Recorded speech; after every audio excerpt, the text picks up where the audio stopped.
Entonces, bueno, es un gusto estar acá y sobre todo gracias a ustedes por aparecerse, más aún a los que ya es la segunda vez que van a oír mis rollos. Bueno, entonces, pues les empiezo diciendo cuál es el plan de la charla acá.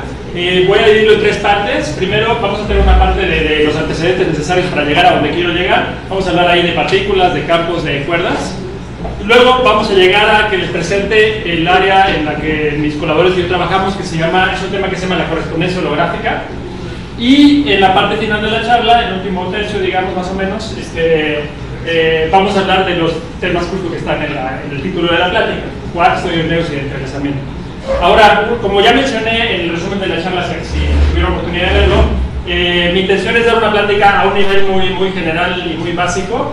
Entonces, bueno, una disculpa por anticipado a aquellos de ustedes que hubieran querido que diera una plática más sustanciosa, pero, y pues quizás lo voy a aburrir, pero sí creo que vale más la pena como que tratar de transmitir las ideas en general sin perdernos en los detalles técnicos. Pues para eso creo que es mejor que hablemos a un nivel un poquito más general. Por supuesto, las preguntas de cualquiera de ustedes que sean más técnicas, con todo gusto son bienvenidas, tanto ahorita como también después de la charla, ya sea en la sesión final de preguntas o después. Voy a seguir por acá todavía unas horas, así que podemos platicar más en corto. Bueno, para empezar, déjenme recordarles que gracias al esfuerzo conjunto de físicos experimentales y teóricos, tenemos una muy bonita y muy completa receta del cosmos que llamamos el modelo estándar, que voy a abreviar como ME en mi plática. Y el modelo estándar es esta fórmula de acá. Entonces estos garabatos resumen todo lo que debemos entender con razonable certeza respecto a la composición del universo microscópico. Entonces es un logro sorprendente que tengamos esta fórmula en mano. Pero ahora, hacia donde quiero ir es que el modelo estándar, esta teoría, es un ejemplo particular de lo que más en general llamamos una teoría cuántica de campos. Y los físicos teóricos formales como yo, entonces, una de las metas principales que tenemos en la vida es justamente tratar de entender mejor este lenguaje genérico. O sea, el modelo estándar es una teoría cuántica de campos, esta teoría es una teoría cuántica de campos, los simbolitos que aparecen aquí, cada simbolito es un campo. Y muchísimas de las ideas que se tienen para ir más allá del modelo estándar, modelos de gran unificación, etcétera, etcétera, son también teorías de campo. Entonces, entender teorías de campo seguro que es una buena inversión.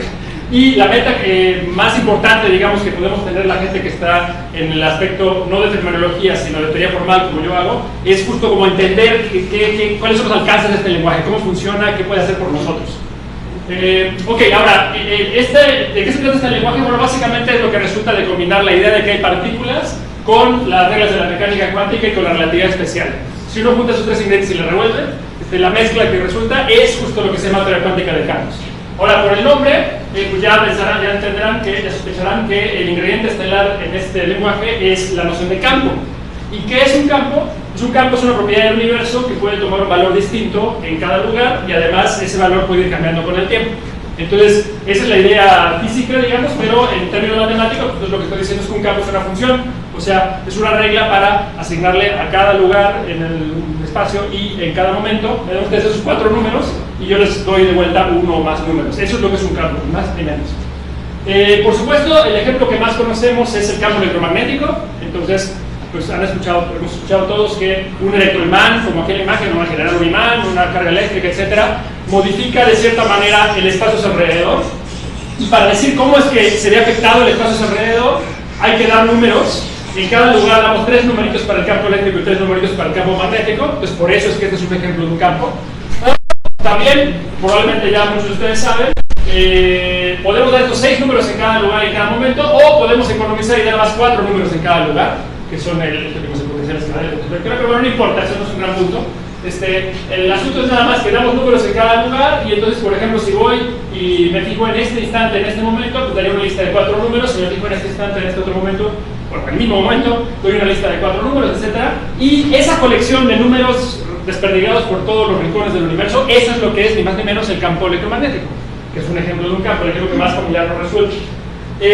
Ahora, para mi gusto, conviene tener una idea un poco más como intuitiva de qué es un campo. Entonces, les comparto aquí la manera como yo pienso lo que es un campo físicamente. Es una manera un poco infantil, digamos, así que si no les gusta que la usen, pero yo pienso en un campo como una especie de gelatina que llena todo el espacio, todo el universo, que llena todos los rincones del universo. Imagínense que hubiera una gelatina, tal cual una gelatina, que llena todos los rincones del universo, y por ser gelatina me refiero que es capaz como de vibrar en cierto sentido, ¿no? Bueno, si el universo estuviera relleno de una gelatina, pues para decir qué está haciendo esa gelatina en cada lugar, es que hay que dar datos en cada sitio y en cada momento. Entonces, en ese sentido, es que esta es una buena imagen de lo que es un campo. Es una especie de sustancia que anda por ahí, esparcida continuamente en todos lados. Entonces, bueno, para mí un campo es una gelatina, intuitivamente. De nuevo, si no les gusta eso, no me hagan caso. Entonces, bueno, con eso, o con lo de los números que dije antes, que obviamente es más preciso, ya entendemos lo que es un campo. Pero, por supuesto, pareciera que cambié de plática porque la pregunta natural es qué rayos tienen que ver las gelatinas, los campos, con las partículas, ¿no? O sea, a todos desde chiquitos nos dijeron que el mundo estaba hecho de partículas y ahora estoy hablando de gelatinas. ¿Qué pasó aquí? Bueno, el punto es que, si bien no es para nada obvio, en la física moderna llegamos a entender, por muchos esfuerzos, que hay una relación muy estrecha entre ambas ideas. Es decir, la idea de partículas está naturalmente asociada a la idea de un campo y, por extraño que parezca, nuestra visión más moderna, más correcta de lo que es una partícula es justamente que es la ondita más chiquita posible en un cierto campo, en una cierta gelatina que esté afuera, solo que es una gelatina cuántica, un campo cuántico. Entonces, a ver, vamos por partes. Primero, ¿qué quiere decir esto de un campo cuántico? Un campo es una gelatina que llena todos los rincones del universo, que cada campo es eso. Ahora, ¿qué significa que sea cuántico? Bueno, las reglas de la cuántica permiten que, por ejemplo, que un objeto esté indeciso respecto a dónde se encuentra. En el mismo sentido, un campo cuántico puede estar como indeciso, entre comillas, respecto a cuánto vale en cada lugar. Entonces, un campo cuántico tiene permitido no estar completamente seguro cuánto vale aquí, sino como que le late un poco valer 5, le late un poco valer 2, y así. Eso es lo que es un campo cuántico. Y no es para nada obvio, pero cuando uno hace los cálculos, juntando la idea de gelatina del campo con las reglas de la cuántica, justo ahí surge una cierta noción de la ondita más chiquita posible en esa gelatina indecisa. Y esa ondita más chiquita posible, eso es lo que es una partícula. De nuevo, no tiene por qué creérmelo si no lo habían escuchado antes porque suena rarísimo, pero en nuestra visión de la física de las energías moderna, eso es lo que realmente hacemos. Usamos este lenguaje de la cuántica de campos porque eso es lo que son las partículas. Ok, entonces lo que estoy diciendo es que para cualquier tipo de objeto que conocemos primero en la vida como partículas, hay un campo asociado. Entonces, por ejemplo, los electrones, que fueron las primeras partículas elementales que descubrimos hace más de un siglo, pues primero nos quedaba claro que eran partículas, eso es lo que entendimos. Luego de pensarlo un rato, unas décadas, entendimos que los electrones están asociados a un campo que llamamos el campo del electrón.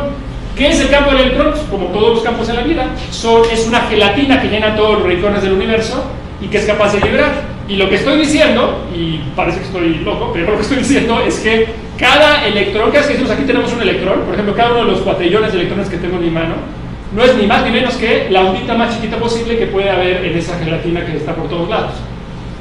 Esa gelatina, el campo del electrón, se describe dando 4 numeritos complejos en cada lugar, pero bueno, eso es un detalle, eso no importa. Ok, en sentido inverso, para cada objeto allá afuera que primero conocimos como campo, por ejemplo el campo electromagnético, que pues, obviamente es el más familiar, luego descubrimos que viéndolo a nivel microscópico está asociado a partículas. Entonces, justo, ¿qué son estas partículas que llamamos fotones, que son los mensajeros de la fuerza electromagnética y son las partículas con las cuales estamos viendo ahorita, porque son las partículas que forman la luz? Son lo mismo, los fotones son las onditas más chiquitas posible en esta otra gelatina que llamamos el campo electromagnético y que también llena todos los rincones del universo. Fíjense que estoy diciendo que ambas gelatinas llenan todo el universo, entonces están encimadas una sobre otra. Eso de nuevo suena raro, pero eso es lo que estoy diciendo. Y así por el estilo, para cada tipo de partículas hay un campo asociado y las partículas esas son onditas minúsculas en esa gelatina. Entonces, el resumen de todo lo que he dicho hasta ahorita es que, si bien esta es una idea que está muy poco divulgada, ciertamente para el público general, rara vez se la contamos, pero más aún entre físicos también nos cuesta trabajo llegar a escucharla y asimilarla, pero así es, por más que suene extraño lo que estoy diciendo. Contrario a lo que nos contaron desde chiquitos, nuestro universo de hecho no está hecho de partículas, sino que está hecho de campos, está hecho de gelatinas. Lo que hay afuera son solo un montón de gelatinas apiladas unas sobre otras, son gelatinas cuánticas, y las partículas son un único tipo de manifestación de eso. Eso es lo que estoy afirmando. ¿Sí? Y por cierto no dije eso, pero por supuesto hagan preguntas sobre la marcha si una pregunta, por ejemplo, si entonces todo el espacio está lleno de campos y lo podemos ver intuitivamente como ondas que caen cuando tiramos una piedra en el agua, ¿no? Ondas, sí. Y hay varias ondas interactuando.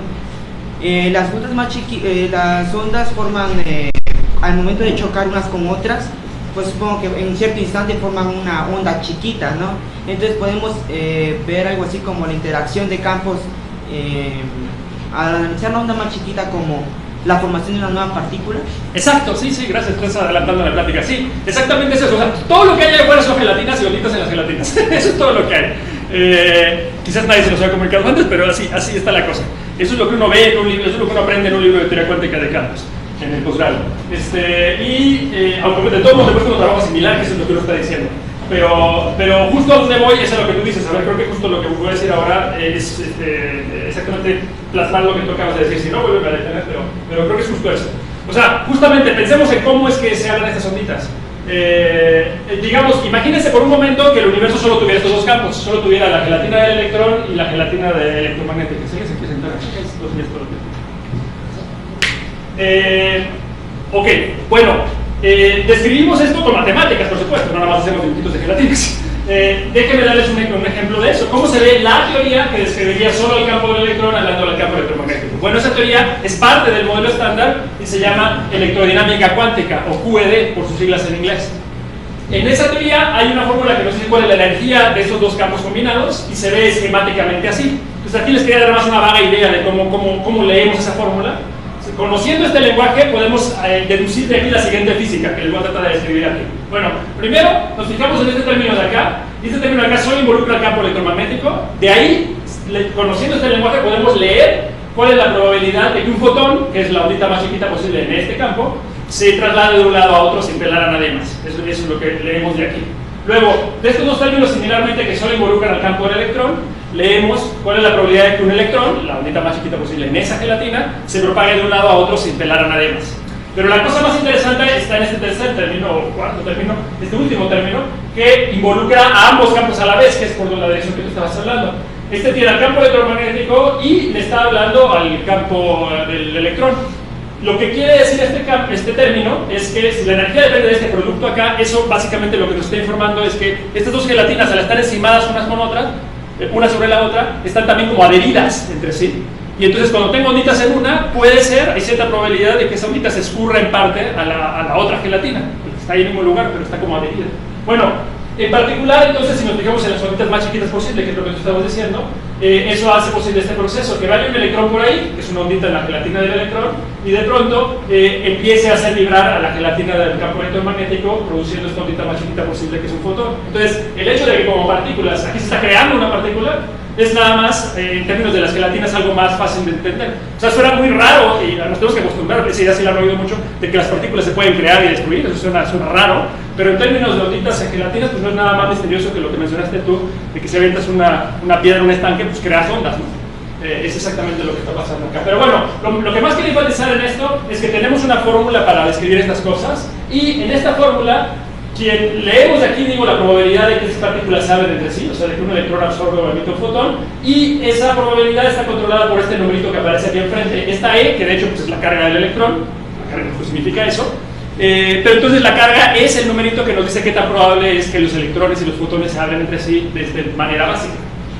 Ok, ahora, ese numerito, y por tanto la probabilidad de que esto suceda, pudiera haber sido grande o chiquito. En el caso electromagnético es chiquita, y porque es chiquito ese numerito, pues la fuerza electromagnética no es muy intensa. Y como no es muy intensa, pues eso lo que quiere decir es que los electrones y los fotones no son muy propensos a hablarse entre sí. O sea, no sucede muy seguido que parte de la ondita de la gelatina del electrón se escurre a la gelatina electromagnética. Y en ese caso tenemos una muy buena técnica para hacer cálculos. Lo que hacemos es, hacemos dibujitos como estos, que se llaman diagramas de Feynman, y los dibujitos que justo nos van contando de cuál ondita iba por dónde, de cuál partícula iba por dónde, cuál apareció y cuál desapareció. Cada uno de estos dibujitos se traduce en una fórmula, y esta es nuestra técnica infantil si quieren, pero es muy efectiva de hacer cálculos, y funciona perfecto cuando ese numerito es muy chiquito, o sea, cuando las fuerzas no son muy intensas, cuando las gelatinas no están muy adheridas, pues, eso funciona muy bien. Entonces esa es una excelente noticia, y por eso tengo mucha confianza en este lenguaje.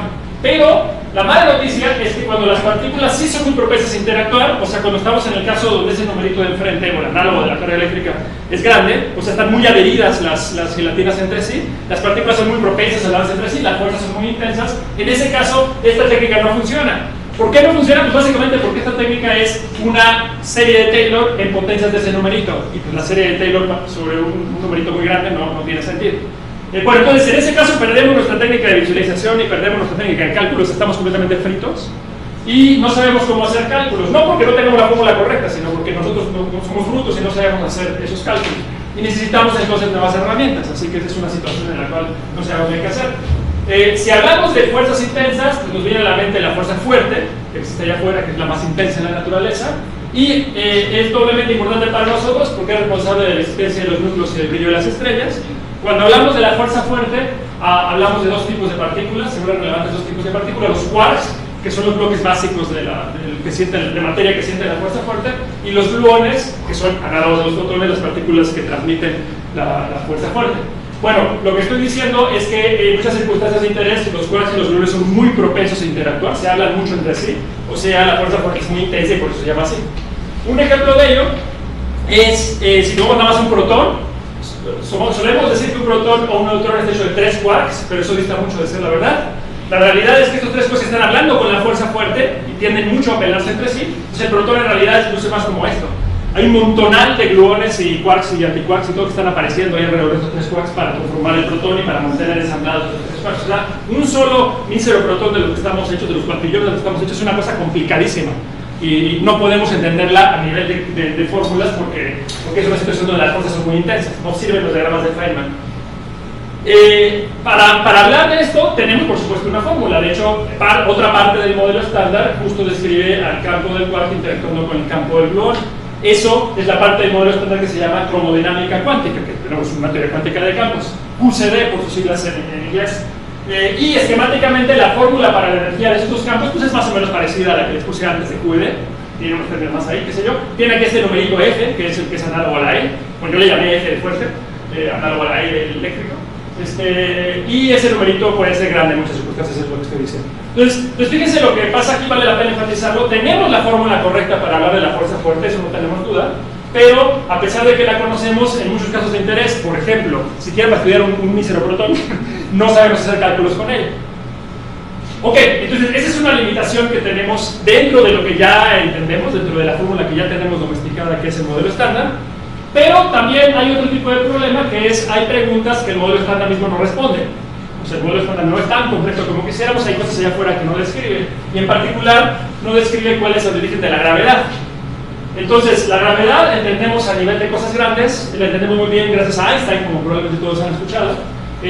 Lo que nos enseñó Einstein hace 100 años con la teoría de relatividad general es que a nivel de cosas grandes la gravedad se produce porque el espacio y el tiempo se pueden distorsionar, se pueden chocar. Entonces, el Sol no es que atraiga a la Tierra, sino que el Sol distorsiona el espacio y el tiempo a su alrededor y la Tierra no siente ninguna fuerza y por tanto se sigue derecho, pero va derecho en este espacio y tiempo que están chuecos, enchuecados por el Sol, y por eso lo más derecho que puede irse es darle vueltas al Sol. Esa es la visión de la gravedad que tenemos, suena muy raro si acaso alguien no lo había escuchado antes, pero esa funciona. Ok, para describir qué tan chueco está el espacio y el tiempo en cada lugar, pues hablamos de un nuevo campo que llamamos la métrica. Entonces, la métrica es un cierto campo que nos dice eso, ¿no? Que nos dice cuál es la distorsión del espacio y el tiempo en cada lugar. Son unos datos ahí, varios numeritos, un paquetito de números en cada lugar, entonces es un nuevo campo. Ok, entonces entendemos la gravedad muy bien a nivel de cosas grandes, pero lo que nos falta por entender es la gravedad a nivel de cosas chicas, que eso es lo que llamamos buscar una teoría de gravedad cuántica. Y si acabo de recordarles que Einstein nos enseñó que la gravedad es producto del hecho de que el tiempo y el espacio tienen como vida propia, tienen actividad, pues se pueden distorsionar, pues entonces ya entenderán que si ahora buscamos el origen microscópico de la gravedad, pues es como estudiar el espacio y el tiempo a nivel chiquito, a nivel micro. Y entonces, moralmente al menos, preguntarnos buscar una teoría de gravedad cuántica, en esencia es preguntarnos de qué está hecho el espacio y el tiempo, lo cual es una pregunta medio rara, pero moralmente eso es lo que estaremos tratando de entender con una teoría de gravedad cuántica. Entender de qué está hecho el espacio y el tiempo, por supuesto, es importante para entender aquí donde estamos parados o sentados, pero seguro que no se entiende, es una curiosidad importante que tenemos, pero se vuelve completamente urgente e indispensable para situaciones extremas, como los hoyos negros o el Big Bang. Situaciones en donde se involucra mucha gravedad a distancias microscópicas, entonces es necesario saber esta respuesta, de qué está hecho el espacio y el tiempo. Ok, entonces este es otro ejemplo de cosa que no entendemos y que no estamos satisfechos todavía con nuestra búsqueda de entender el universo, y entonces queremos ir más allá, y un camino que está siendo explorado para ir más allá de lo que hasta ahora sabemos es la teoría de cuerdas. No es el único camino, pero es uno de los que está más activamente trabajado en las últimas décadas. Entonces, bueno, la pregunta natural ahora, lo que me toca explicarles es qué demonios es una teoría de cuerdas, y para eso es útil recordar lo que les conté al principio de esta plática, para eso sí los conté. Recuerdan que les dije, no sé si me creyeron, por si ya se les olvidó, pero les dije que las partículas, como las entendemos, por más raro que suenen, es como las excitaciones más chiquitas posibles, las onditas más chiquitas posibles en un campo cuántico. Esto, por cierto, nada más como nota al margen, está relacionado con lo que ustedes han oído, la mayoría de ustedes han oído en física cuántica. Ven que oyen eso de que hay esta dualidad onda-partículas, que las ondas son partículas y son ondas. Tiene que ver con eso, pero no es exactamente la misma idea. Esto es como una implementación más en otro contexto de algo que tiene que ver con eso. Pero bueno, en fin, esto es lo que sabemos y lo que les dije antes brevemente. Me crean o no. Y bueno, entonces esto es lo que implica, si las partículas son esto, entonces quiere decir que los físicos que nos autodenominamos particuleros, en realidad es un mal nombre, en realidad somos campistas, ¿no? O sea, en realidad, lo sepamos o no, estamos estudiando los campos de los cuales está hecho el universo, eso es lo que hacemos en la vida. Ok, entonces ahora si tomamos una de estas personas, un particulero o campista, y lo... Las excitaciones del campo son partículas, pero no más en espacio plano. Creo que no está definido. Bueno, pero eso es justo parte de la... Por eso, eso es justo, ese es un muy buen argumento por el cual es más fundamental la visión de campos que la de partículas. O sea, entendiendo que lo de allá afuera está hecho de gelatinas, entendemos más aún que no siempre tendría sentido la noción misma de partículas. La noción de partículas tiene sentido, no necesariamente solo en espacio plano, puede ser espacio asintóticamente plano, por ejemplo, ahí también, aunque esté distorsionado en medio, o sea, alrededor de un hoyo negro, por ejemplo, estas cuentas de Hawking que vamos a mencionar brevemente más adelante, ahí puede tener sentido eso, pero sí, en ciertos espacios-tiempos curvados de otra manera, podría no existir noción de partícula. Y no solo ahí, incluso en un espacio plano, pero en una teoría de campos donde no hubiera nociones de masa, una teoría de campos que llamamos invariante conforme, o sea, invariante por escalamientos, ahí tampoco habría noción de partículas.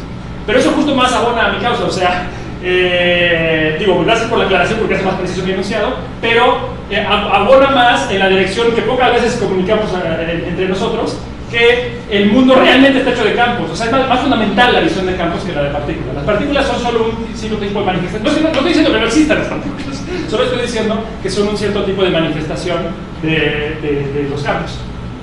Y eso se va viendo, es útil en muchos lugares y va llevando consecuencias muy impresionantes en muchos casos.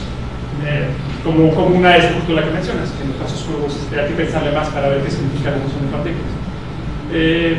Que por cierto, ya que lo mencionaste, no puedo resistir mencionar, justo estrechamente conectado con lo que acabas de decir, hay lo que para mí es la mejor ilustración de que es más fundamental la noción de campo que de partícula, es lo que se llama el efecto Unruh, que es que lo que un observador considera que es un estado sin partículas, o sea, el vacío, alguien más puede pasar por ahí en una nave acelerada uniformemente y ver que hay muchísimas partículas ahí, que esa es una sopa caliente de partículas. Eso parece absurdo, pero eso se sabe desde los 70s y es justo como consecuencia del mismo tipo de cosas que estás diciendo tú. Ok. Bueno, entonces estoy diciendo que entonces tú básicamente estás completando mi enunciado a decir que los campistas son más que particulares. Sí, eso es cierto. Yo estoy diciendo al revés, que los particuleros lo sepan o no, son campistas. Somos campistas. Ok, ahora estaba diciendo, si tomamos una de estas personas y le presentamos el problema de cuantizar la gravedad, le decimos, a ver, tú, por favor, avísanos cómo pensarías tú el problema de describir a la gravedad en un microscopio. Entonces esta persona diría, bueno, ok, Einstein me enseñó que la gravedad es manifestación de que el espacio y el tiempo se pueden distorsionar, y eso lo describo con este campo que es la métrica, como ya dije antes, y entonces lo que tengo que hacer para describir eso en el microscópico pues es cuantizar este campo. Entonces el de partículas o de campos dice, ok, cuantizar campos eso yo sí lo sé hacer. Entonces, moralmente lo que empezaría a intentar hacer es lo siguiente. Diría, bueno, ¿qué tal si primero pico un poquito este espacio-tiempo para crear la ondita más chiquita posible en esta gelatina, que ahora la gelatina es el propio espacio-tiempo, la distorsiono lo menos posible y eso pues, tendrá cara de partícula como es familiar y esa partícula es lo que llamamos un gravitón.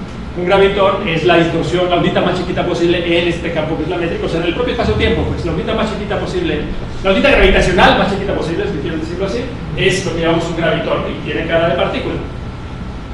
Ok, esa sería la primera cosa. Digamos que con ese dato, nada más esta persona empieza a entender de a poquito esta bestia que está tratando de entender, que es el espacio-tiempo.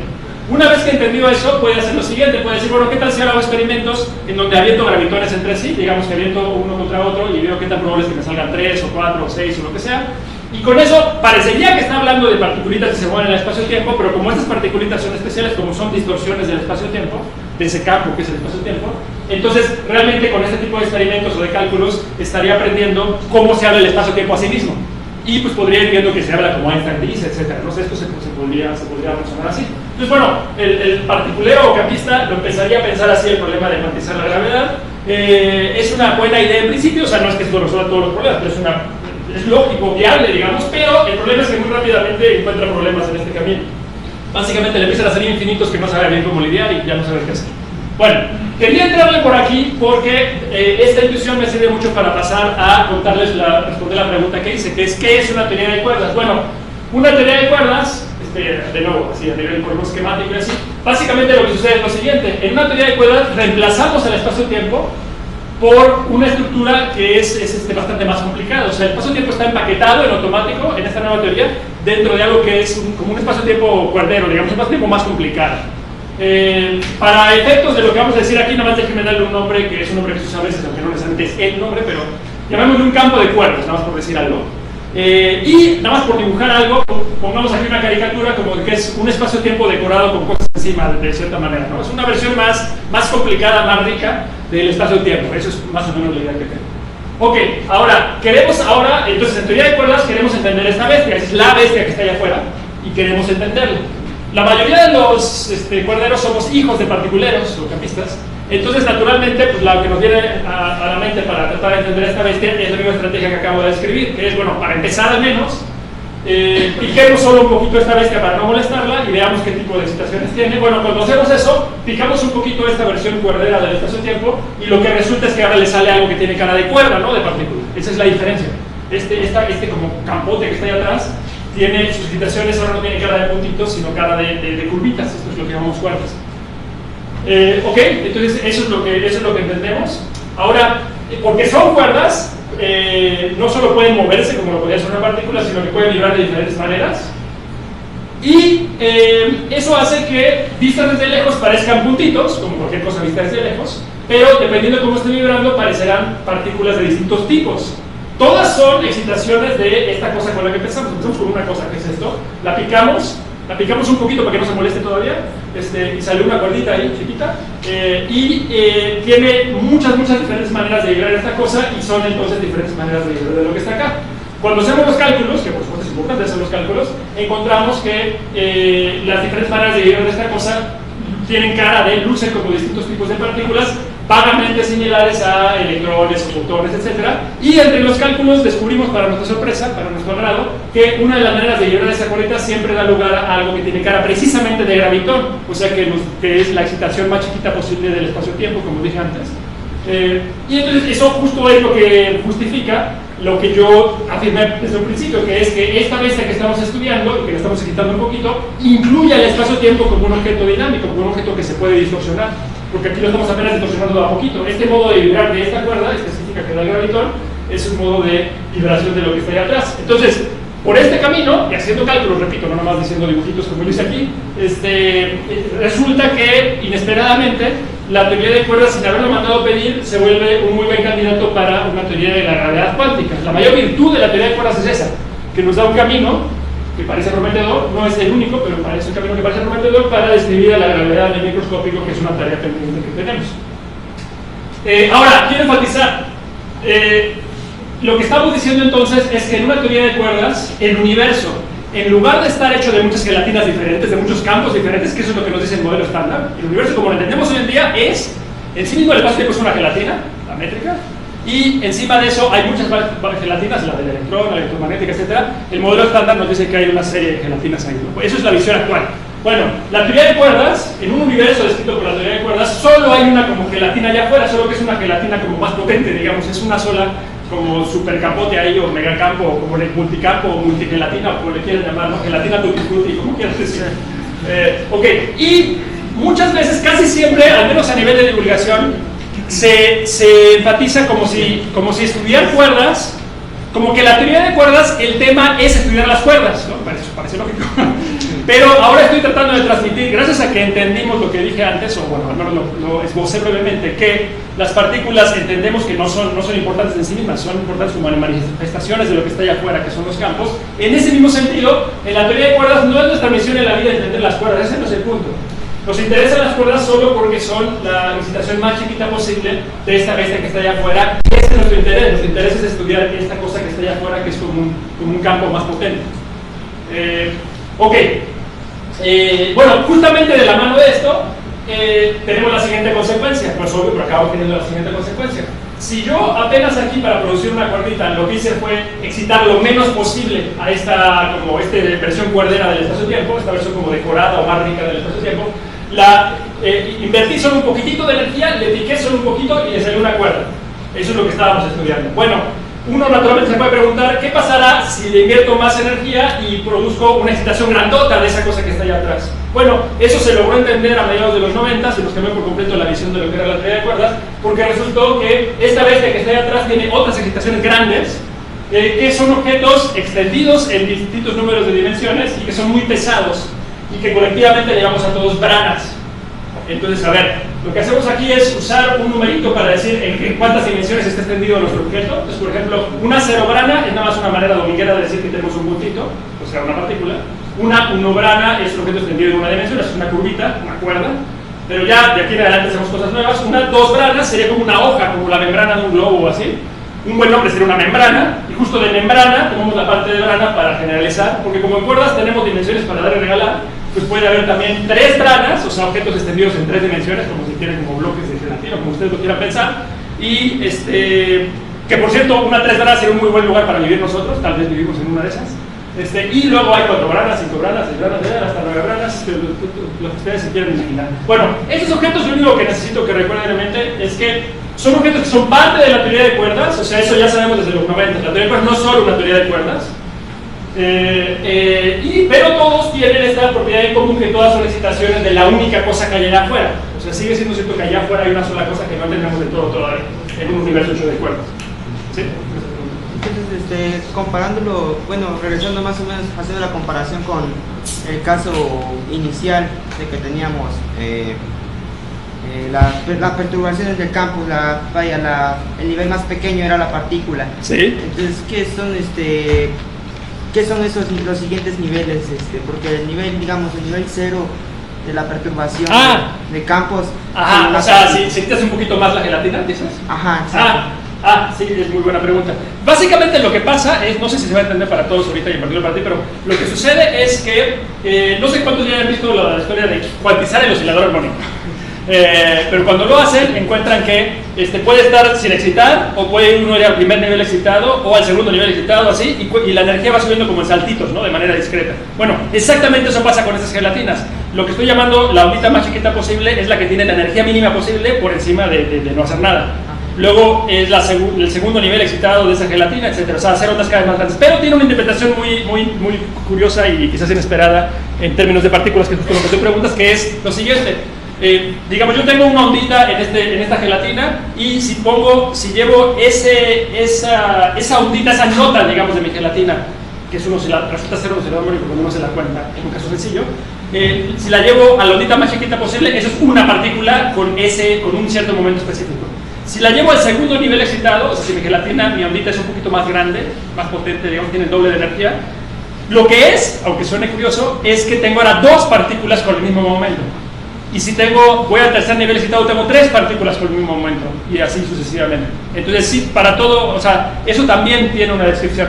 Pero aprovechando tu pregunta, déjame decir también, porque es interesante, aunque eso ya me decía de lo que iba a decir, pero de todos modos estoy haciendo por su tiempo, que justo como pasa esto aquí, esta como multigelatina que estábamos describiendo tiene excitaciones chiquitas, que son las cuerdas, y excitaciones grandes, que son estas otras bestias, ya más sofisticadas, y que cuesta mucha energía producirlas, eso es lo que quiero decir, que son pesadas. Similar a eso puede pasar en una teoría de campos usual. En una teoría de campos usual, las excitaciones más chiquitas posibles son particulitas, 1 o 2 o 3 o 100, pero si invierto suficiente energía, en algunas teorías de campo puedo crear una excitación como grandotota de esa gelatina que está allá afuera, y eso es lo que se llama un solitón. Y entonces algo como análogo a estas branas puede existir en una teoría de campos normalita, no estamos en una teoría de cuerdas para una idea como esta. Que por cierto es otra razón por la cual uno sabe que es más fundamental la idea de la gelatina del campo que la idea de las partículas. Ok, bueno, entonces teníamos estos otros objetos pesados y nada más importaba eso. Ok, ahora, ya hice toda la parte inicial entonces y he resaltado dos problemas que tenemos importantes dentro de la física moderna. No solo son problemas importantes de la física moderna, obviamente, pero yo son textos porque es lo que me interesa para mis propósitos. Y por un lado hablé primero de que nos falta herramientas para entender mejor situaciones donde las partículas sienten fuerzas muy intensas. Y eso sucede en muchas situaciones del mundo real, como más o menos describí. Incluyendo muchos distintos tipos de materiales, algunos de interés incluso tecnológico, como superconductores de alta temperatura y otras cosas. Ok, luego, por otro lado, otro problema, que parece que nada tenía que ver, es entender a la gravedad a nivel microscópico, tener una teoría que funcione de gravedad cuántica y con ello descifrar a los hoyos negros y al Big Bang. Ok, como digo, parecería que esas dos cosas no tienen nada que ver, pero hace 20 años descubrimos que de hecho sí, inesperadamente, porque justamente el tema del que les quiero hablar, la correspondencia holográfica, ha hecho aportaciones muy importantes para ambos. Pues ciertamente muy importantes, ya con éxito para el tema de las fuerzas intensas, pero además para el otro problema, el de la gravedad cuántica, en esa dirección también la correspondencia parece ser un buen camino, parece ser un avance significativo para llegar algún día a entender eso cabalmente. Ok, bueno, esa correspondencia fue descubierta hace 20 años por Juan Maldacena, se lo presento, en aquel entonces un joven físico argentino, y para su formulación, para su descubrimiento, jugaron un papel importante otros 4 físicos estadounidenses: Igor Klebanov, Alexander Polyakov, Edward Witten y Steven Gopser. De hecho, estos dos son ruso-estadounidenses. Entonces, estas 5 personas son las que en totalidad son responsables del enunciado que les voy a decir a continuación. Y ahora sí, por fin, llegando a esta segunda parte de la plática, ¿de qué se trata la correspondencia? Bueno, se trata de lo siguiente. Voy a tomar 2 teorías distintas de la física. De este lado voy a tomar una cierta teoría de campos que tiene como siglas estas. Es una teoría que se llama Super-Yang-Mills, máximamente supersimétrica. Es un nombre que asusta, pero es un cierto nombre. O también se llama Super-Yang-Mills n igual a 4. Entonces es un nombre nada para pantallar a la gente. Lo que ustedes necesitan saber es, no se pantallen, es nada más un nombre. Es una cierta teoría de campos, es una cierta teoría que dice que el universo está hecho de gelatinas. Y más aún, guarden en su mente, es una cierta teoría que es prima de QCD, o sea, es una, más o menos caricaturescamente se parecen algunas cosas a QCD, la teoría de la fuerza fuerte, que describí antes. Ok, del otro lado voy a tomar una cierta teoría de cuerdas que se llama 2D, que bueno, es una cosa técnica que no importa, y que está a nivel de un espacio-tiempo distorsionado de cierta manera que se abrevia ADS, pero eso quiere decir lo que los relativistas llaman anti-de Sitter, que de nuevo es otro nombre que asusta, pero no se bloqueen con el nombre, es un vil nombre. En realidad, anti-de Sitter es el espacio-tiempo más sencillo posible después del espacio plano. Es un espacio que tiene curvatura constante, pero en lugar de 0, negativa. Entonces es un espacio que es análogo a una silla de montar o una papa Pringles, pero incluyendo el tiempo también ahí. Entonces es un espacio muy sencillo, pero bueno, no importa. O sea, es un cierto espacio-tiempo curvado de una manera sencilla. Ok, bueno, tomo esas 2 teorías y ahora las voy a comparar, ¿no? Voy a comparar las propiedades de los universos descritos por esas 2 teorías. Bueno, por un lado, de este lado, este universo, esta teoría me describe que los ingredientes básicos son partículas. Las ecuaciones básicas son partículas, de este lado son cuerdas. Relacionado con eso, de este lado en automático tengo gravedad, como dije que tengo cualquier teoría de cuerdas, de este lado no. De este lado, como esta es una prima de QCD, en QCD no hay gravedad, aquí tampoco. Bueno, aquí que no hay gravedad, el espacio y el tiempo no se pueden checar y voy a poner que están rígidos y son planos. De este lado sí se pueden distorsionar y voy a poner justo puse que están distorsionados de esta cierta manera, pero además se puede haber distorsiones por encima de eso, porque hay gravedad. Ok, una cosa más, de este lado, como esta es una prima de QCD, sí hay fuerza fuerte, o sea que hay gluones, que eso es lo que mi dibujo pretendía mostrar. De este lado no hay nada que se le parezca a la fuerza fuerte. Y por último, esta es una teoría que vive como QCD en 3 dimensiones de espacio y una de tiempo, y esta teoría de acá vive en 9 dimensiones de espacio, porque así les gustan las teorías de cuerdas, más una de tiempo. Entonces, bueno, con eso ya se ve claro que son cosas tan distintas como uno se podría imaginar, ¿no? Son 2 fórmulas, 2 teorías de la física tan distintas como uno se puede imaginar. Los universos que describen son tan distintos como nos podemos imaginar. Bueno, pues llega Maldacena hace 20 años y con argumentos de la teoría de cuerdas nos dicen que de hecho son la misma cosa. Ese es lo que se llama la correspondencia holográfica. Que esas 2 teorías de la física tan aparentemente distintas son lo mismo. O sea, Maldacena está afirmando que a pesar de las tan marcadas diferencias entre esos 2 lenguajes, entre esos 2 universos hipotéticos imaginarios, entre esas 2 fórmulas de la física, estas 2 teorías son de hecho una misma cosa. O sea, lo que nos está diciendo es que hay un solo sistema físico en el que estamos pensando y estos son simplemente 2 lenguajes distintos para hablar de eso y hay como un diccionario que traduce de un lado al otro. Eso es lo que él dice. O sea, Maldacena afirma que cualquier objeto de este lado tiene su contraparte del lado de acá y viceversa. Cualquier proceso que pueda ocurrir acá puede ocurrir también acá. Y cualquier cálculo que yo haga de un proceso aquí tiene que haber un numerito que se haga el cálculo análogo acá. Eso es lo que Maldacena dice. Bueno, pues habiendo dicho eso, claramente todos pensarán que Maldacena está mal de la cabeza. Pues eso parece completamente absurdo. Si no habían oído esto, estaría de acuerdo con ustedes que esto parece completamente absurdo. Todos pensaríamos que, todos cuando oímos esto, pensaríamos que bastaría con apenas hacer un cálculo. La primera cosa que queramos comparar, hacemos un cálculo aquí, un cálculo acá, y veremos que sale distinto. Obviamente va a salir distinto, y veremos que a Maldacena lo tenemos que mandar al manicomio, ¿no? O sea, mal todos sus seguidores de paso. Bueno, pues no solo el primer cálculo funcionó, sino que llevan 20 años después y van más de 12.500 artículos sobre este tema, y sigue pareciendo cierta la correspondencia. Entonces, un punto quizás a destacar acá es, hasta donde yo tengo noticia, el artículo de Maldacena es el artículo más citado de la historia de la física. Es una cosa realmente impresionante. No quiere decir eso que sea el artículo más importante de la física, eso es una cosa distinta, porque en las épocas se cambió la población de físicos, las modas, etc. Pero sí es una cosa realmente muy notable, o sea, es algo que nos cambió por completo nuestra visión. Y el punto es ese, ¿no? Que la mera existencia de esta traducción nos rompió para siempre, ya nos cambió completamente nuestra visión de lo que es la física teórica.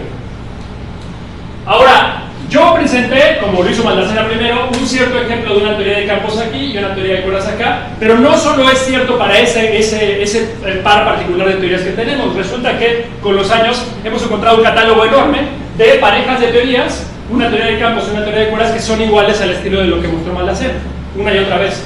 Lo que tienen en común es que de este lado tenemos una teoría sin gravedad en menos dimensiones y de este lado tenemos una teoría con gravedad en más dimensiones.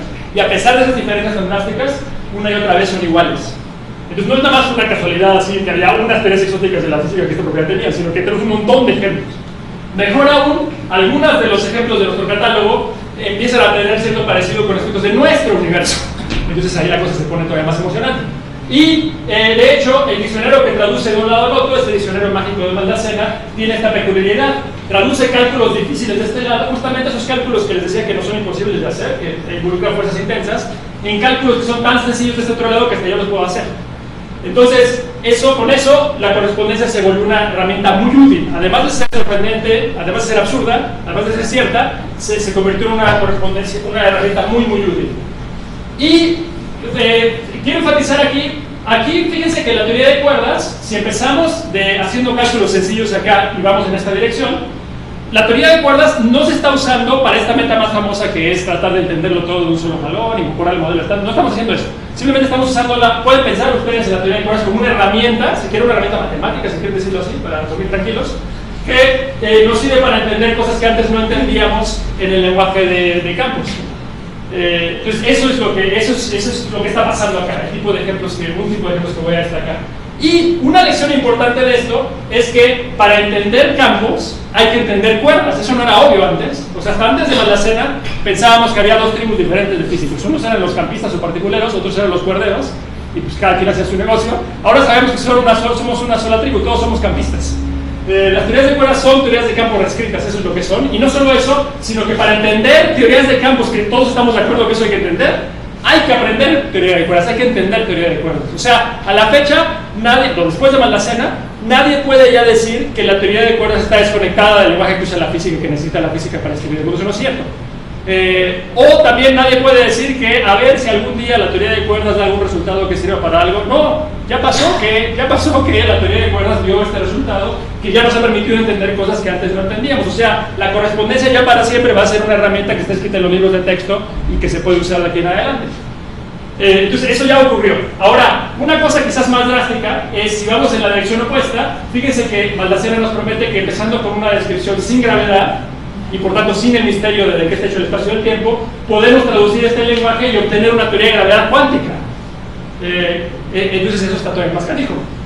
Bueno, justo en ambas direcciones ha habido muchísimos avances importantes e impresionantes en los últimos 20 años, así que para propósitos de ustedes sería, lo mejor en su vida sería si yo terminara la plática hablando al menos de algunos rápidamente de esos avances importantes, pero en lugar de eso voy a ser egoísta y voy a hablar de las poquitas cositas que nosotros hemos humildemente contribuido a este tipo de situaciones. Entonces voy a dar algunos cuantos ejemplos de pequeñas contribuciones que hemos hecho desde aquí, desde México, yo y algunos colaboradores en este tipo de temas. Entonces bueno, eso es ya pasando a la parte final de la charla. Ese es el tipo de cosa de lo que voy a hablar. Ahora, para ir al primer ejemplo de eso, primero déjenme contarles que dentro de QCD, o sea, la teoría de la parte del modelo estándar que describe la fuerza fuerte, hay cuerdas. Creo que es algo que normalmente no se enfatiza lo suficiente, pero la historia es así. Si ustedes tienen un quark y un antiquark y lo empiezan a separar, si fuera un electrón y un antielectrón, pues el campo eléctrico en medio haría este patrón bipolar que creo que les es familiar a la mayor parte de la gente. Bueno, pero si tienen un quark y un antiquark, realmente lo que sucede es que el campo gluónico que producen, esas líneas de campo se quedan como colimadas en un tubito muy delgado, un tubo que se llama un tubo de flujo. Y entonces, por esa razón, porque la fuerza fuerte es distinta que la electromagnética, eso sí tiene son muchos gluones que se están intercambiando entre el quark y el antiquark, si quiero pueden pensar también así. Por esta razón, separar un quark y un antiquark es como estirar una liga. Y eso cuesta energía, y costaría de hecho infinita energía para separarlos por completo, y por esa razón nunca nadie puede ver un quark aislado. Esa es una propiedad que probablemente habían escuchado que tiene la fuerza fuerte que se llama confinamiento, pero viene de esta idea. Bueno, esto no solo es un dibujito, se puede ver en cálculos de supercomputadoras con QCD. Con QCD no podemos hacer los cálculos a mano, en la situación esta que hay fuerza fuerte, pero que fuerza intensa, pero aquí copié tal cual esta animación de un cálculo de verdad. Es un quark y un antiquark separándose y ven este tubito en medio. Entonces esto lo que nos informa, y lo que quiero enfatizar, es que dentro de QCD del mundo real, o sea, aquí no estoy inventando nada, QCD hay cuerdas, en este sentido, o sea, hay como estas ligas aquí, estos que se llaman tubos de flujo, tal cual es lo que existe. Pero si acaso les queremos llamar cuerdas, son diferentes a las que hablamos los cuerderos, ¿no? Porque estas cuerdas son como bordas, ¿no? Son como tubos justo, ¿no? Como cuerditas infinitesimales, que son las que hablamos los cuerderos de entrada. Bueno, de hecho, no es casualidad esta conexión entre QCD y cuerdas. Esto fue el origen, esta idea, o lo que la física asociada a esta idea, fue el origen histórico de la teoría de cuerdas. La teoría de cuerdas, no sé si todos lo saben, pero surgió como un intento de describir la fuerza fuerte por ahí de los 70s. Pero luego rápidamente se descubrió QCD, se encontró que funcionaba mejor y qué sé yo, y pues la gente abandonó la teoría de cuerdas como un intento de describir la fuerza fuerte, y luego con el tiempo viendo que a lo mejor describía la gravedad, o a lo mejor todo, o a lo mejor nada, qué sé yo.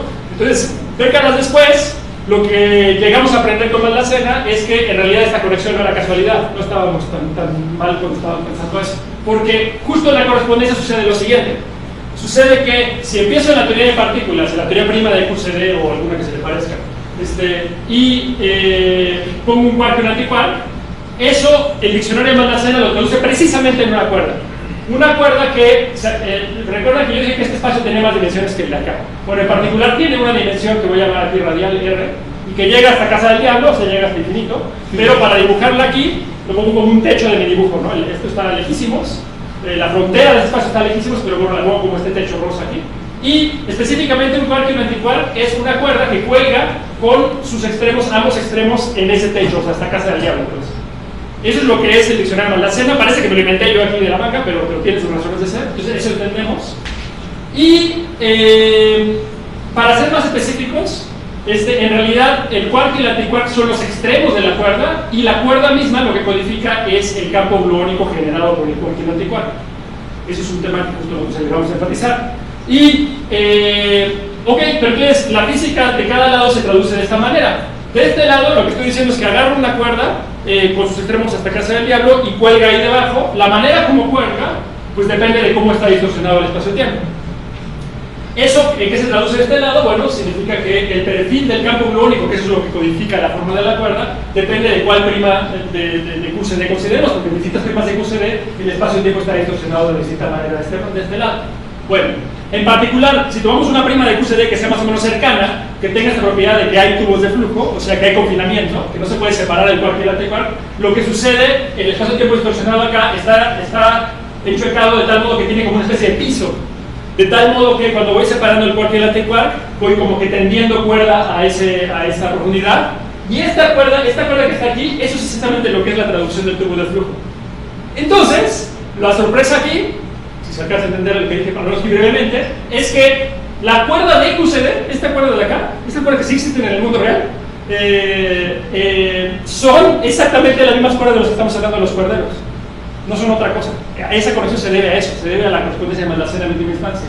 Y nos llevamos a esta sorpresa, que es, en este lenguaje parece que la cuerda es gorda, este tubo de flujo es gordo, pero en este lenguaje es delgada. Su grosor está codificado por qué tan profundo llega acá, resulta ser.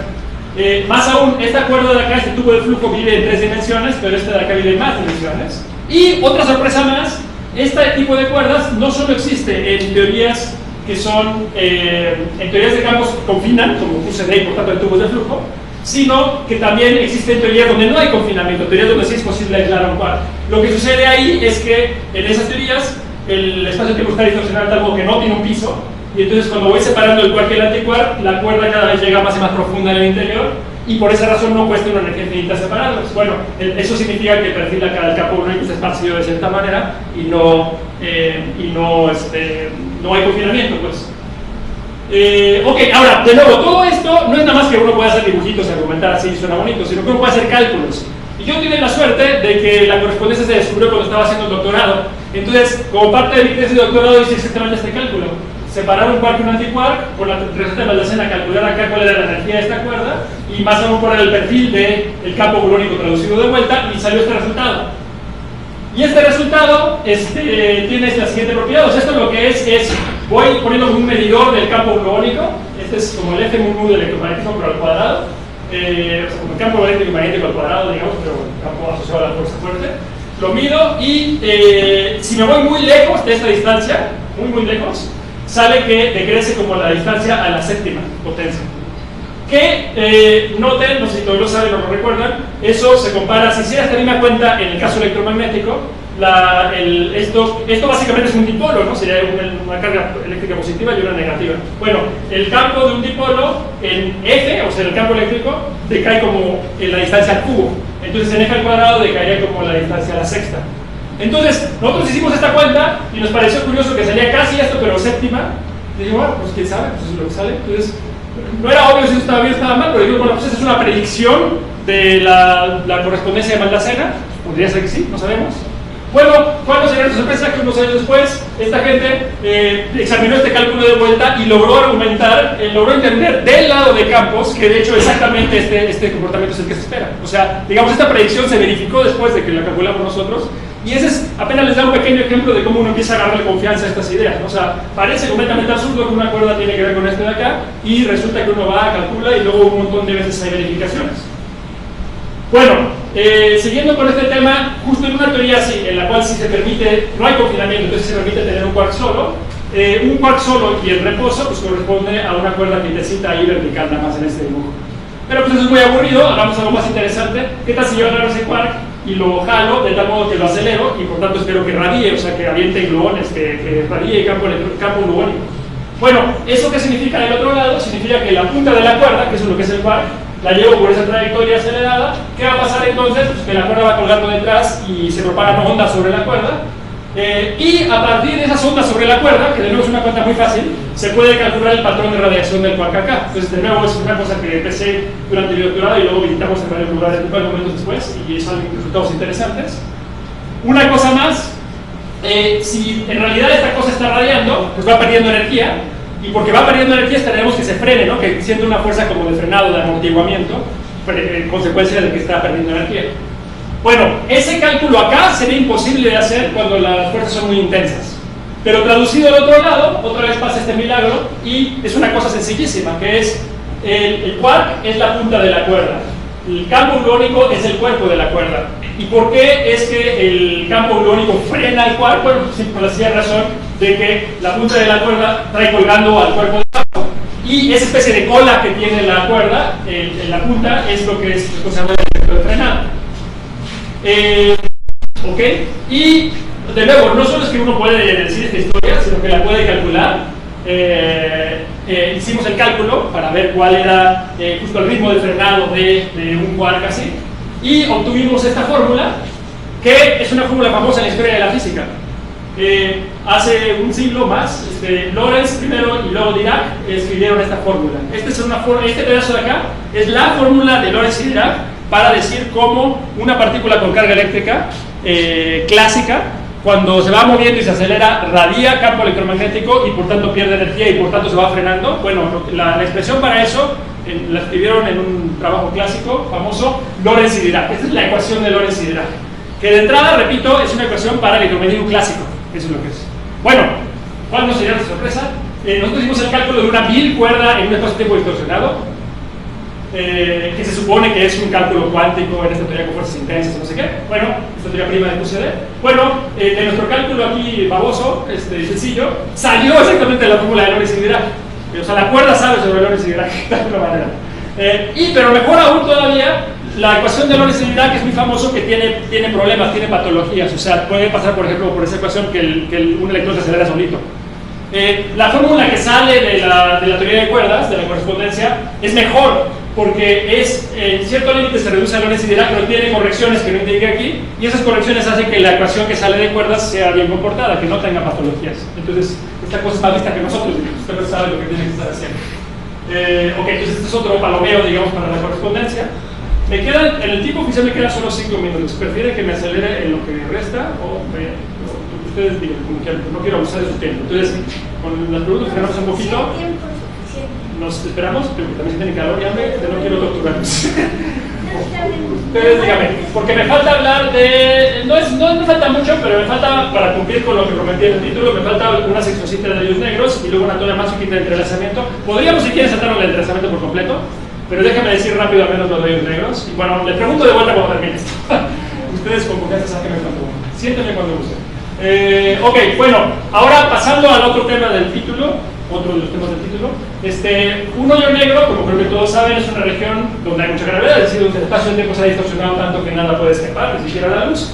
Lo que hizo famoso a Hawking fue que descubrió que los hoyos negros tienen una cierta temperatura, que está dada por esta fórmula en unidades de Planck. Y también Bekenstein junto con Hawking, Bekenstein, por cierto, dato poco conocido, nació en México, es israelí. Bekenstein y Hawking descubrieron que los hoyos negros tienen una cierta entropía. Básicamente es una medida de la información que se requiere para ensamblar el hoyo negro, que tiene unos ingredientes y que está dada por el área del horizonte del hoyo negro. Ok, para entender estas propiedades y para entender claro qué hay dentro de los hoyos negros, uno necesita tener. O sea, estas propiedades las sabemos desde los 70, gracias a Bekenstein y Hawking, pero desde entonces ha sido un reto importante para cualquier teoría que pretenda hacer una descripción cuántica de la gravedad, debería poder explicar estas propiedades. Bueno, les he dicho que la teoría de cuerdas pretende ser una teoría de gravedad cuántica, entonces ¿acaso puede hacer esto o no? Bueno, justo desde el 96, justo un poquito antes de Maldacena, así empezó Maldacena en este negocio, él mismo trabajando ahí, fue posible usar el lenguaje de teoría de cuerdas para reproducir correctamente la entropía y la temperatura de muchos distintos tipos de hoyos negros. O sea, exactamente la fórmula de Hawking y de Bekenstein y Hawking se reproduce con cuerdas, lo cual es una buena evidencia, digamos, no contundente, pero una buena evidencia de que la teoría de cuerdas sí puede hacer lo que se supone que tiene que hacer.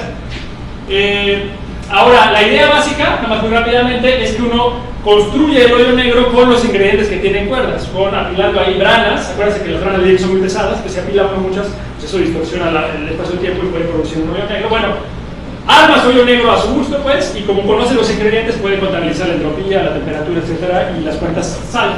Entonces, es muy buena noticia. Ahora, la mala noticia es que todos los hoyos negros que tienen hasta ahora una descripción completamente exitosa de sus propiedades microscópicas, tiene la siguiente propiedad, que es que cuando pierden energía se enfrían. Eso suena realmente lógico, cuando pierden energía suena lógico que tengan menos energía y se enfríe por tanto. Pero eso es justamente la propiedad que tienen los objetos habituales. Por ejemplo, un pedazo de carbón, porque está caliente, avienta luz, pero conforme avienta luz, se enfría, ¿no? Baja su temperatura y ya no vemos la luz que avienta. Bueno, los hoyos negros que se han podido describir en cuerdas de manera completamente exitosa son así. No porque no se puedan hacer hoyos, simplemente porque solo se podía hacer las cuentas para eso, no que saliera mal en todo eso, solo se podía hacer la cuenta para eso. Bueno, lo que les quería contar muy rápidamente es que la mayoría de los hoyos negros que existen en la naturaleza son al revés, tienen la curiosa propiedad de que se calientan cuando pierden energía. O sea, tienen, si entienden esta frase, tienen calor específico negativo, eso es lo que estoy diciendo. Bueno, entonces esos no son los que se entendieron primero. Bueno, rápidamente les quería mencionar, a partir de 2001 logramos construir hoyos negros de este tipo, con calor específico negativo, que se calienta cuando se enfrían, se calienta cuando pierden energía, con tecnología de cuerdas usando branas y antibranas. Así como hay antipartículas, hay también antibranas, o sea, branas con la misma masa pero con la carga opuesta. Y juntando bolsecitos de branas y antibranas, logramos hacer modelar situaciones de este tipo. Y en muchos ejemplos distintos, mucha gente distinta se puso a hacer este negocio, en muchos ejemplos distintos se lograba reproducir las propiedades de los hoyos negros, estos otros diferentes, más parecidos a la naturaleza, casi a la perfección. ¿Qué quiero decir con casi? Déjenme darles un ejemplo nada más. La entropía de, digamos que tenemos un hoyo negro que rota y que no tiene carga eléctrica. Si calculo la entropía nada más con el área del horizonte, pues esta fórmula de Becker-Stein-Hawking, sale esta combinación que depende de la masa del hoyo negro y de su momento angular.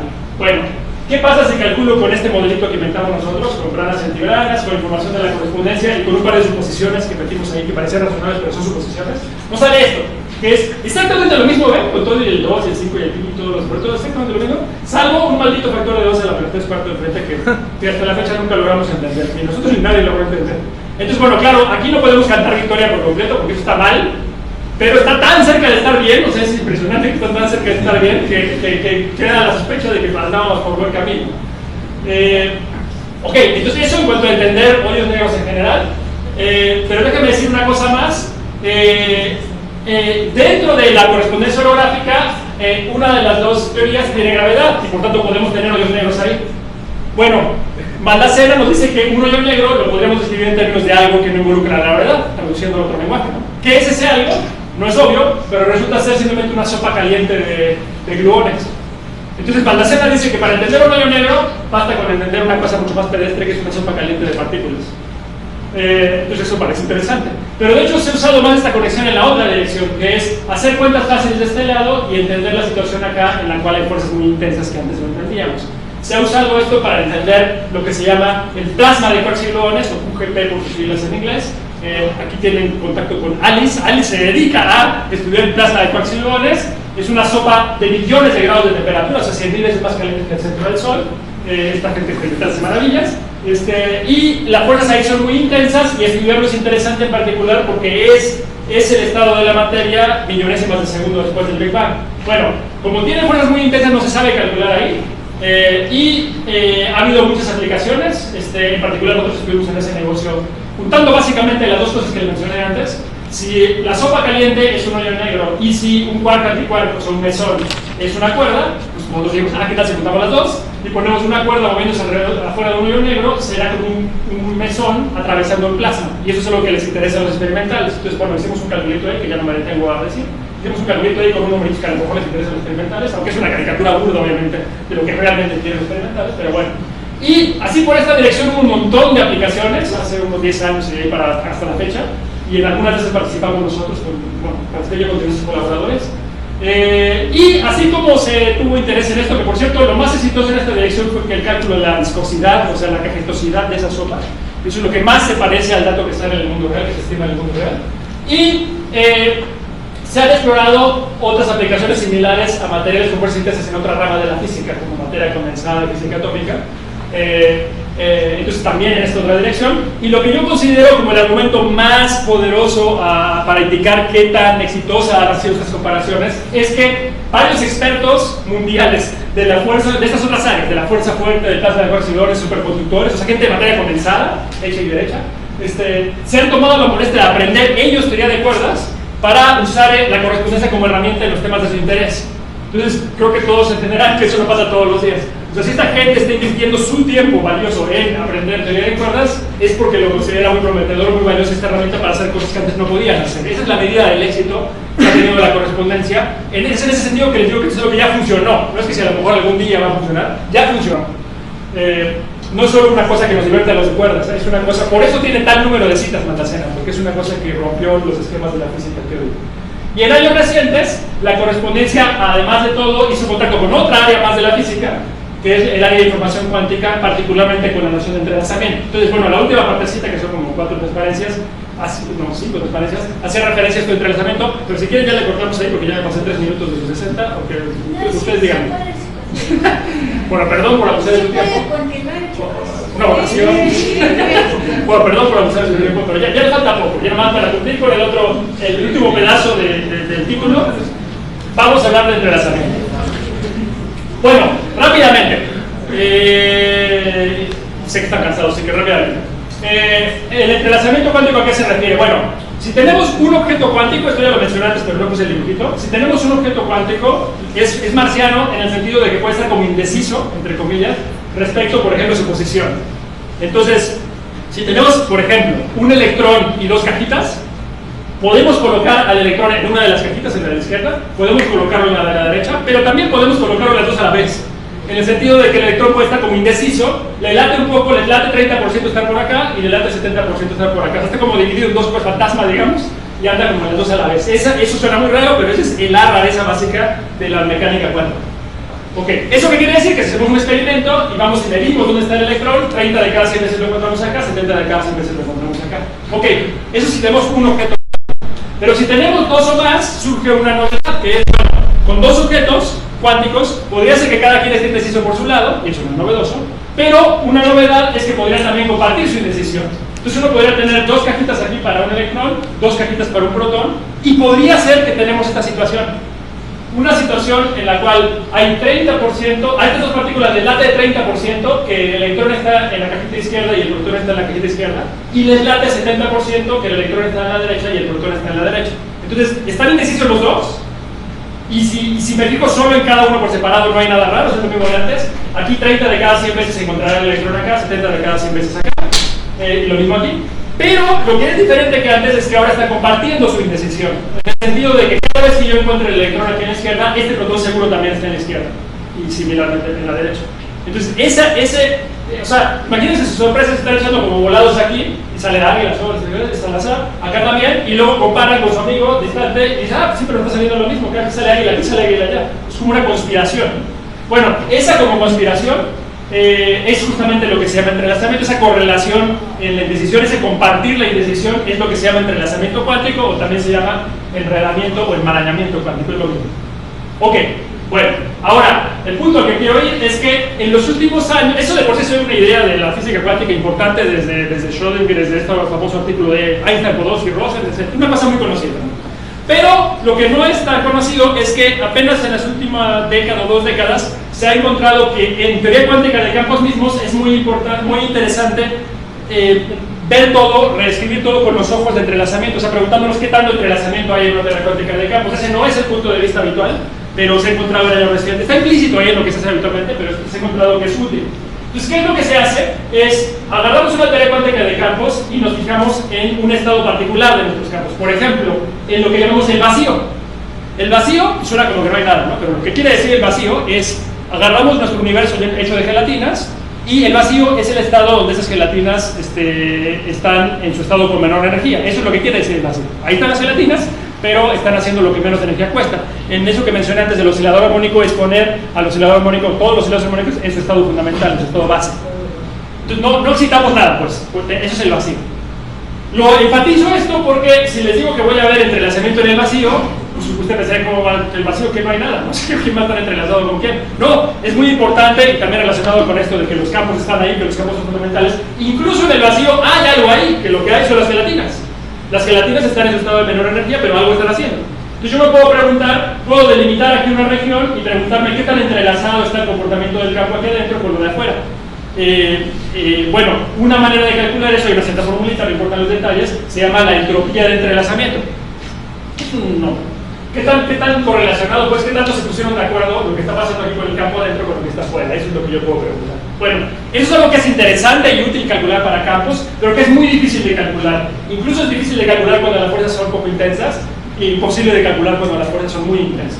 Bueno, ahí es donde viene la correspondencia y nos ayuda, porque nos da una fórmula para calcular esto. La receta es, nos dice Maldacena, de hecho nos dicen dos japoneses que son Ryuta Kayanagi, nos dicen, dibuje usted su misma región, esta dibújela aquí en la frontera, o sea, en el techo de su dibujo, y ahora considere las superficies que cuelgan ahí debajo, y de todas esas superficies agarre la que tiene el área mínima, y divide eso entre 4 en unidades de Planck, y eso es lo que le da el entropía de entrelazamiento. Entonces, por un lado, esta fórmula otra vez es impresionante porque nos permite hacer una cuenta sencillísima, simplemente calcular áreas acá, y calculamos algo complicadísimo aquí que es el entrelazamiento cuántico. Eso es muy útil, pero más importante todavía, a lo que yo quiero ir conceptualmente, es algo muy notable, porque nos está diciendo que si conocemos cómo está entrelazado el campo, si conocemos el patrón de entrelazamiento acá, con eso conocemos áreas acá, lo cual quiere decir que en el patrón de entrelazamiento está codificado cómo está distorsionado el espacio y el tiempo allá. Entonces, conociendo el patrón de entrelazamiento, podríamos, empezando por este lenguaje, ahora sí ir en la dirección hacia allá y entender a la gravedad acá, entender en cómo es que emerge la gravedad en este espacio con más dimensiones, reconstruir pues estas dimensiones extras. Bueno, En esa dirección, nada más, ya es lo último que digo, esta y la siguiente me parece ya, para hacer los dibujitos nada más, hagamos el caso, digamos como que veo ese dibujo de ladito, o lo que es lo mismo, consideremos el caso donde la teoría de campos tiene solo una dimensión de espacio, entonces solo una línea. Entonces la región que escojo yo, la región A, pues esta va a ser una región de acá, me pregunto qué tan entrelazado está el campo en esta región de aquí, en este intervalo, con el de afuera. Bueno, la receta, según Luis Caranagui, otra vez es la misma.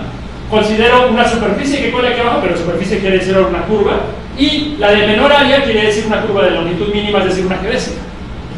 Bueno, entonces eso es lo que tengo que calcular. O sea, el entrelazamiento aquí tiene que ver directamente con la longitud de geodésicas. Pero ahora hubo esta gente que se dio cuenta que de entrada solo tenemos acceso a geodésicas, pero del lado de gravedad, yo sumando y restando geodésicas astutamente, puedo reconstruir cualquier curva. Eso es lo que mostró esta gente.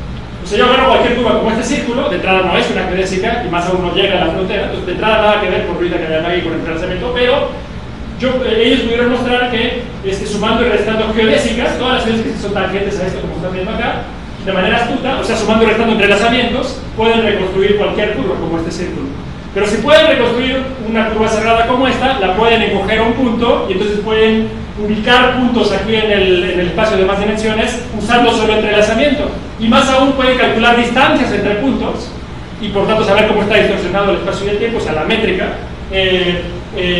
Todo viniendo solo de entrelazamiento de lado a allá. Entonces, bueno, no sé si se entendió a estas alturas del partido, que ya tengo agotados, pero el punto importante es que usando solo entrelazamiento cuántico y traduciendo al lado de gravedad, en los avances más recientes se van mucho en esta dirección, se está empezando a vislumbrar cómo es que se arma un espacio distorsionable y por tanto con gravedad, y gravedad incluso eventualmente a nivel cuántico.